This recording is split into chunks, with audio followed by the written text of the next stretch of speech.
Hello everyone, ఈరోజైతే hotel స్టైల్లో దమ్ మసాలా ఆలు అండి. చిన్న బేబీ పొటాటోస్ అండి. చూడండి, ఇప్పుడైతే కడిగి నీట్గా వాష్ చేసుకొని కుక్కర్లో పెట్టుకోవాలి ఒక 2 విజిల్స్.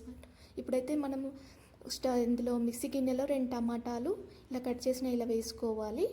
2 ఆనియన్స్ కూడా వేసుకోండి. ఇప్పుడు ఇందులో 2 పచ్చిమిర్చి, ఒక 5-6 వెల్లుల్లి, ఒక 10 కాజూస్ కూడా వేసుకొని ఇలా మిక్సీ పట్టి పక్కన పెట్టుకోండి. ఇప్పుడైతే మన ఆలు అయితే 70-80% పాటు ఉడికిపోయాయి. ఒక 2 విజిల్స్ పెట్టుకోవాలి.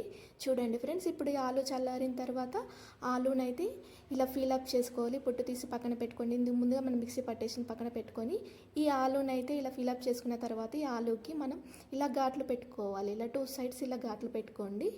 ఇట్లా పెట్టుకుంటే మన ఆలుకి మంచిగా ఉప్పు కారం పడుతుందండి. ఇప్పుడైతే 1 టీ స్పూన్ కారము, పసుపు 1/2 టీ స్పూన్, ఇంకా సాల్ట్ తగినంత వేసి వీటికి బాగా పట్టించాలి. ఇలా పట్టించి ఇలా పక్కన పెట్టుకొని ఇప్పుడు స్టవ్ పైన బాండి పెట్టి ఒక టేబుల్ స్పూన్ ఆయిల్ వేసి ఈ ఆలుని అయితే బాగా వేయించుకోవాలి. మంచిగా గోల్డెన్ కలర్ వచ్చేసరికి ఈ ఆలుని ఇలా వేయించుకుంటే కర్రీ అయితే చాలా టేస్టీగా ఉంటుందండి, ఆలు మసాలా కర్రీ. ఇప్పుడైతే ఇలా వేయించుకోవాలి మంచిగా గోల్డెన్ కలర్ వచ్చేంత వరకు. ఈ కర్రీ అయితే అన్నం, చపాతీ ఇంకా దేనిలోకైనా చాలా టేస్టీగా ఉంటుందండి. ఇలా చేసుకుంటే చాలా బాగుంటుందండి కర్రీ. ఇలా మంచిగా గోల్డెన్ కలర్ వచ్చేంత వరకు వేయించుకోవాలి. ఇప్పుడైతే మనం మళ్ళీ స్టవ్ పైన బాండి పెట్టి ఇందులో 3 టేబుల్ స్పూన్ల ఆయిల్ వేసుకోవాలి. ఆయిల్ వేసుకొని 1 స్పూన్ జీలకర్ర వేసుకొని వేయించుకోండి. ఇప్పుడు మనం ముందుగా తీసిపెట్టిన మిక్సీ పట్టిన పేస్ట్ని కూడా వేసి బాగా వేయించుకోవాలి. ఆయిల్ సపరేట్ అయ్యేంత వరకు ఇలా బాగా వేయించుకోవాలి. ఇలా మీడియం ఫ్లేమ్లో పెట్టి ఇలా వేయించుకున్నాక ఇందులో మంచిగా ఉడకడం స్టార్ట్ అవుతుంది. ఆయిల్ అంతా సపరేట్ అయ్యేంత వరకు ఇలా మంచి కమ్మట వాసన వచ్చేంత వరకు ఇలా వేయించుకోవాలి. చూడండి ఫ్రెండ్స్, ఇప్పుడు బాగా వేగిపోయింది.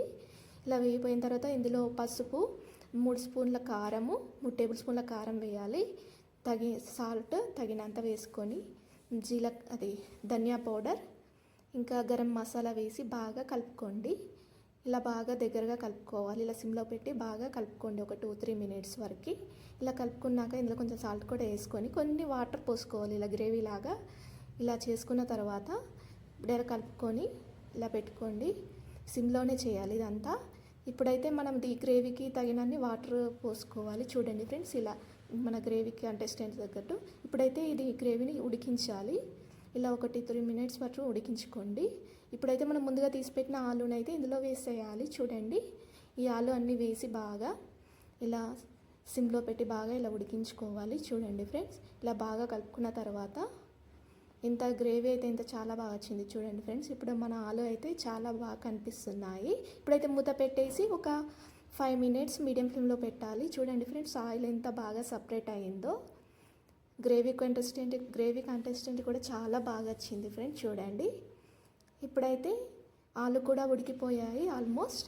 ఇప్పుడైతే మూత పెట్టి ఒక 2-3 మినిట్స్ తర్వాత సిమ్లో పెట్టుకోవాలి. ఇప్పుడు చూడండి, బాగా ఆయిల్ అయితే సపరేట్ అయిపోయింది. ఆల్మోస్ట్ రెడీ అయినట్టే మన కర్రీ. చూడండి ఫ్రెండ్స్, ఎంత బాగా కనిపిస్తుందో కలర్ఫుల్గా. ఇక మనం లాస్ట్లో బాగా ఉడికిపోయాయి. చూడండి, ఇప్పుడు లాస్ట్లో కొత్తిమీరతో గార్నిష్ చేసుకోవడమే. చాలా టేస్టీ ఆలు దమ్ మసాలా కర్రీ రెడీ.